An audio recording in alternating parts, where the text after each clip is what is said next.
Baby girl, you're so damn fine, though. Wanna know if I can hit it from behind, though. I'm sipping on you like some fine wine, though. When it's over, I press rewind, though. Talking bands, I got it. Benjamins in my pocket.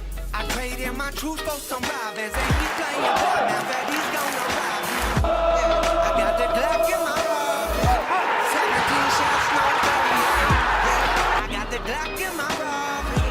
17 shots, no 38. She's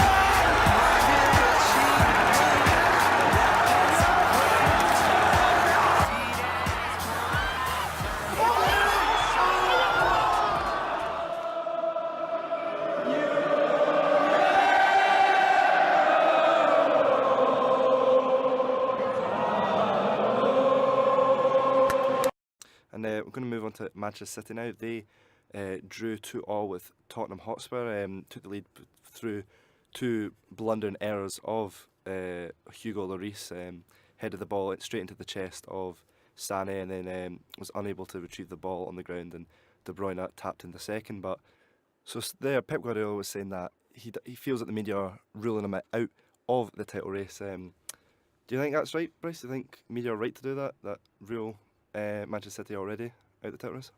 I think it's not so much the media ruling out Guardiola and Guardiola looking for an excuse, really. Guardiola, in my view, is kind of, he likes to moan. So whenever he sees a negative story, he'll hone in on that, and he's seen that Manchester City, like every other team in the league, have been criticised.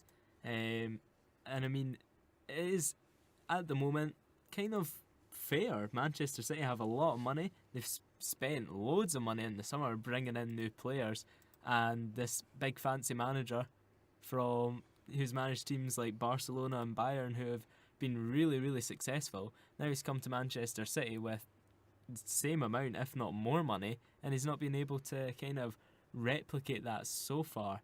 So I think the kind of criticism is just of him.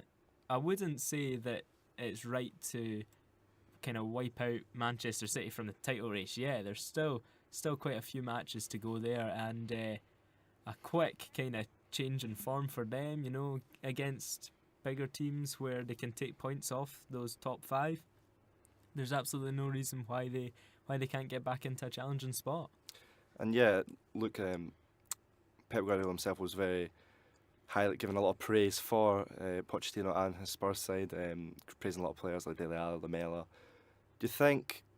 What do you think's wrong with Manchester City? I think a lot of criticism has come from their defence, the likes of, say, John Stones, who's still a development player, but even behind him there's Claudio Bravo, who's, I think, got the worst conceding rate for a goalkeeper in the league. Well, I think Guardiola's come into the Premier League with a plan, and initially it worked. If you all cast your minds back to the start of the season, I think it was 5 or 6 games he kept on winning. It was actually Celtic that stopped that run of them winning all their games in the Champions League, and since then, everything's just kind of gone downhill. This season was touted as the big league between the two Manchester clubs, neither of which are currently sitting in the top 4. Which is a rather strange statistic when you think about it. But yeah, I just think he's come in with a plan. It's worked in Spain, it's worked in Germany, but as everybody knows, the Premier League is a different kettle of fish. A lot more physical. A lot of sort of different teams can come at you and get a result. And I think the main problems at Man City will be the defence. With Kompany, he's now kind of reduced to a bit part role given his constant injury problems he's having. With him in the team, they were a solid force, but Nicolas Otamendi and John Stones are not a good centre-back partnership. They don't seem to understand each other. John Stones he looks like he's still learning. He makes too many high-profile mistakes. The full-backs are both good players, but they're maybe 2 years out of date. In the modern football game, you do need to kind of replace these older players with younger ones with more energy. It's not a disaster for them, but serious questions will have to be asked because the amount of money, as Bryce said, they've spent over consistent seasons now, and it's just, I think they lack a strong team spirit that you'll see from other teams in the league. Even Chelsea this season, who are sort of known as a money club, they've managed to find a team that can all gel together, and I just don't think Man City have that. Just to add on a wee bit of a point to Luke there as well, Luke was talking about John Stones, who is young. He was obviously made his name at Everton, at Everton, he had kind of almost a mentor in Phil Jagielka. Yeah. Phil Jagielka, of course, like England international, so he was really able to work well with Stones and kind of train him up. Whereas at Manchester City, he's not been able to find that in Otamendi or any other centre back that they like to rotate out. And I know we were speaking about this before the show, but there was an incident, if you've not seen the match or the highlights, it was when Manchester City were 2-1 up. Sterling was arguably one-on-one with Hugo Lloris, and Kyle Walker just gave Sterling a slight push in the back. Sterling, most players, including Sterling, you would expect would go down and probably be awarded the penalty, but Sterling stayed on his feet as much as he could and got a shot away, and it was saved by Hugo Lloris straight to him. And then moments later, Spurs went on to get the equaliser thanks to Son. Bryce, do you think in those situations, do you think it is a penalty? Personally, watching the clip, it is a penalty. It's stopping a goal scoring opportunity. That the fact that if he hadn't been pushed, he maybe got a better shot off. We've seen with Sterling and his price tag, you've seen it when he was at Liverpool and Manchester City. In those types of situations, he can put the ball past a keeper if Not it's often, near though. post. He can't score from one-on-one situations. That's all I will say. The thing is, in the situation from a top forward like Sterling, you'd think he'd get the ball to his right or to his left, the goalkeeper, but instead it was straight to him. Do you think Kyle Walker was stopping a goal scoring opportunity and should have seen red? Well, I have a wee bit of a different viewpoint to you, David, here. I think that it was in the kind of modern game. If it had been given as a penalty, yes, I could see that. However, I don't agree that it should have been a penalty.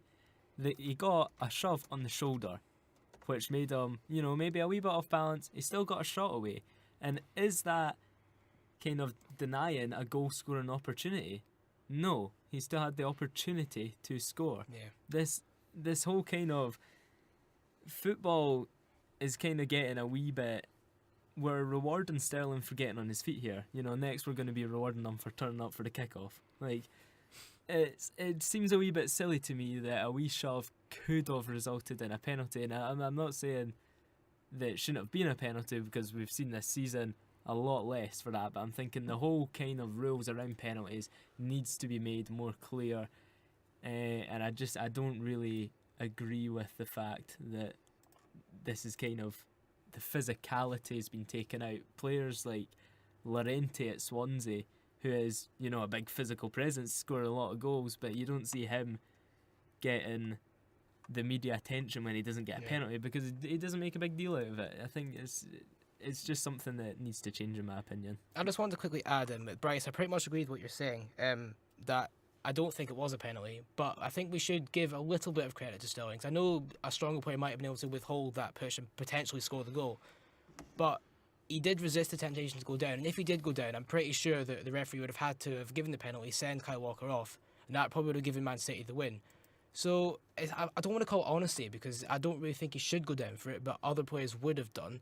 But it is quite a lively debate, as Bryce was alluding to there, that should that really be a penalty? As we say, in the modern game, probably yes. I don't think they'll go back and book Kyle Walker for it. I don't think they can do that. No. But as I say, it's very costly for Man City, because obviously Tottenham went down the other end and scored the equaliser.